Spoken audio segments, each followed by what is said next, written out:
Ya Khalik, langitmu itu begitu indah.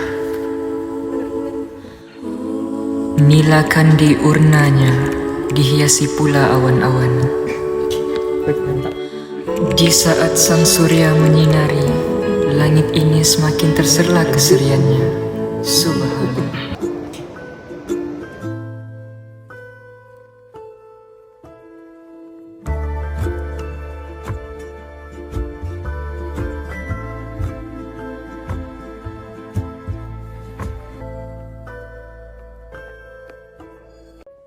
Assalamualaikum warahmatullahi wabarakatuh. Subhanallah, sungguh indah ciptaan langit Allah Subhanahu wa Ta'ala. Sudahkah kita melafazkan kata syukur kepadanya? Allah berfirman dalam surah At-Talaq ayat ke-12 yang bermaksud, Allah lah yang menciptakan 7 langit dan seperti itu juga bumi. Perintah Allah berlaku padanya agar kamu mengetahui bahawasanya Allah Maha Kuasa atas segala sesuatu. Dan sesungguhnya Allah ilmunya benar-benar meliputi segala sesuatu. Dalam video ini, kami akan menerangkan tentang proses penciptaan langit dari sudut pandangan Al-Quran, hadis dan juga sains. Mengetahui hikmah penciptaan langit terhadap makhluk ciptaan Allah Subhanahu wa Ta'ala serta menganalisis isu semasa berkaitan kesan aktiviti manusia terhadap kelestarian.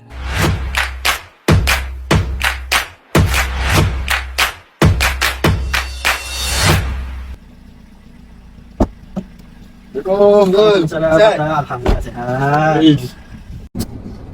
Aduh Zul, aku dah lah penat ni. Banyak kerja, assignment pun tak siap lagi. Aku semalam tidur lewat kot. Kau ni Fatah. Time ni lah kita boleh keluar. Tengok cuaca cerah, tak hujan. Boleh menikmati langit ciptaan Allah Subhanahu Wa Taala. Betul juga yang apa yang kau kata tu Zul. Allah ciptakan langit dengan bumi ni, memang tak ada tandingan dia. Sangat cantik. Betul. Kau dengar ni ayat Al-Quran.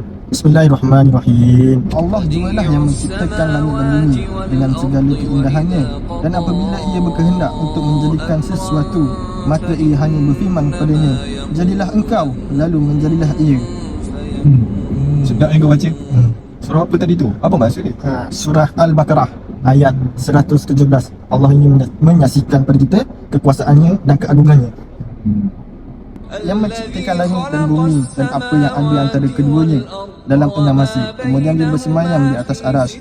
Dialah yang maha pemurah. Maka tanyakanlah tentang Allah pada yang lebih mengetahui, iaitu Muhammad, tentang dia. Surah Al-Furqan ayat 59. Tapi kan, kau tahu tak? Sebenarnya para ilmuwan juga, diorang pun melakukan kajian tentang penciptaan langit dan bumi ni. Kau nak tahu macam mana? Ia ke Fatah? Ya betul. Bagaimanakah mereka melakukannya? Mereka menggunakan sesuatu yang disebut Big Bang Theory. Pada tahun 1927, George Lemaitre mengemukakan idea bahawasanya alam semesta ni dia bermula daripada satu titik tunggal. Konsep Big Bang ini memang menarik Zul. George Lemaitre dia percaya yang bahawasanya pada awalnya alam semesta ni merupakan satu titik kecil yang sangat panas. Dan ketika titik itu mula merenggang, ia menciptakan ruang dan waktu. Alam semesta kita ni dia berkembang menjadi besar seperti sekarang. Betul tu Fatah. Para ilmuwan seperti Edwin Hubble menemukan bahawa galaksi-galaksi bergerak menjauhi kita, menunjukkan bahawa alam semesta masih terus berkembang. Jika galaksi-galaksi ini terus menjauh, itu bererti bahawa pada masa lalu semuanya sangat rapat. Inilah yang menarik kerana semua bermula dari satu titik. Betul, pada titik kecil dan panas itu, cahaya dan tenaga dia campur bersama tau. Lepas tu dia bentuk zarah-zarah kecil. Lepas tu pada sini waktu ni, zarah ni dia akan berkumpul, and then dia akan membentuk atom. Okey lah, dah lah, Jom tu je kita lah gerak. kita. Jom. Boleh kita gerak.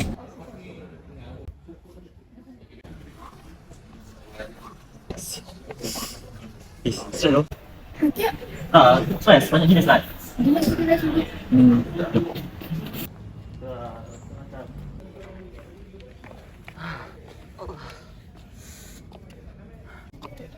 Kau kenapa ni stres-stres ni? Tak weh, aku selalu sangat duduk dalam bilik study, tak keluar mana. Kau tak boleh macam tu, kau kena at least keluar kejap ambil udara segar ke. At least kau tengok langit ke. Tengok langit.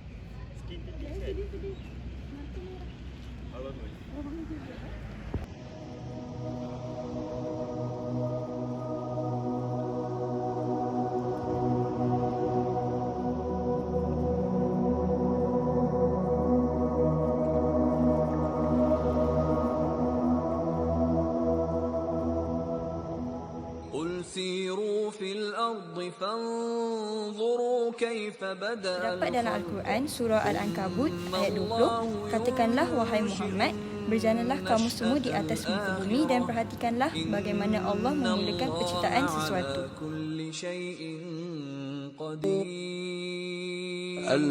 Terus 61 pula, sesungguhnya pada penciptaan langit-langit dan juga bumi serta pertukaran malam kepada siang, nescaya terdapat padanya tanda-tanda kebesaran Allah bagi golongan ulul albab, iaitu golongan yang sentiasa mengingati Allah dalam keadaan berdiri, duduk serta berbaring, dan mereka memikirkan kepada penciptaan langit-langit dan juga bumi lalu mengatakan, wahai Tuhan kami, tidaklah kau menciptakan kesemuanya ini secara sia-sia.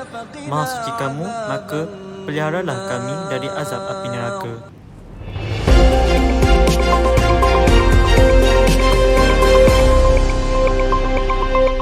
Assalamualaikum dan salam Malaysia Madani. Kami melaporkan untuk Berita Uniza. Malaysia, 2 Oktober 2023, 11 kawasan mencatatkan bacaan indeks pencemaran udara IPU tidak sihat setakat jam 7 malam tadi mengikut laman sesawang Sistem Pengurusan Indeks Pencemaran Udara Malaysia. Bacaan IPU tidak sihat juga dibanting Selangor, Seremban Negeri Sembilan masing-masing dengan IPU 158. Shah Alam dan Petaling Jaya juga masing-masing dengan IPU 153. Diikuti Putrajaya, Port Dickson Negeri Sembilan masing-masing dengan IPU 152. Shah Alam, 8 Oktober 2023. Situasi jerebu yang semakin memburuk, beberapa negeri di Malaysia sememangnya berpunca daripada asap tebal ekoran kebakaran hutan besar-besaran di Indonesia berdasarkan bukti titik-titik panas, rakaman pergerakan udara dan angin dari Sumatera ke Semenanjung, manakala Kalimantan ke Sabah dan Sarawak. Kuala Lumpur 15 Mei 2023. Selain strok haba, keganjangan, hitam atau pingsan akibat cuaca panas melampau, pendedahan terhadap senarai atau ungu UV berlebihan turut meningkatkan risiko kanser kulit. Pakar Kesihatan Awam Dr. Muhammad Hafiz Jaafar berkata, senarai UV berlebihan turut mengakibatkan kerosakan DNA sel kulit. Sehubungan itu, beliau menasihati agar orang ramai mengurangkan aktiviti yang menyebabkan berlaku pendedahan terhadap cahaya matahari. Sebelum ini, Timbalan Menteri Kesihatan Lukan Isman Awang Suwani memaklumkan bilangan kes kesihatan akibat punca panas melampau di negeri ini dijangka bertambah kesan peningkatan suhu berterusan sehingga Ogos ini.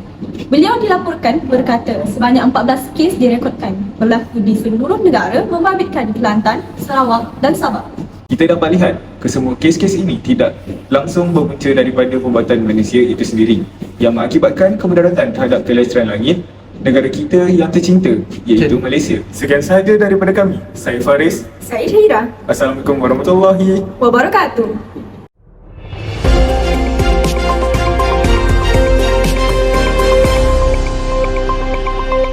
Pada klik berita mengenai jerebu, kita dapat simpulkan aktiviti manusia seperti pembakaran hutan secara besar-besaran tanpa kawalan dan asap kilang mengakibatkan kelestarian langit akan terganggu. Kesannya, indeks pencemaran udara yang tinggi menyebabkan aktiviti harian manusia juga turut terjejas. Berdasarkan klik berita mengenai siaran adrak ungu berlebihan, kita juga dapat simpulkan aktiviti manusia seperti penggunaan bahan kimia berlebihan seperti CFC dan halon merupakan bahan utama ozon. Kesemua bahan ini dinilai sebagai bahan pemusnahan ozon. Oleh yang demikian, kelestarian langit akan terjejas dengan aktiviti yang menyebabkan penipisan lapisan ozon. Dapat disimpulkan bahawa perspektif Al-Quran dan Sunnah memberikan dimensi spiritual yang mendalam mengenai penciptaan langit. Sementara itu, perspektif sains memberi pemahaman yang lebih teknis dan empiris tentang proses-proses alamiah yang terlibat dalam penciptaan langit. Kombinasi dari dua perspektif ini tidak hanya menarik, tetapi juga menegaskan bahawa agama dan sains dapat bersatu untuk membentuk pandangan yang lebih komprehensif tentang alam semesta.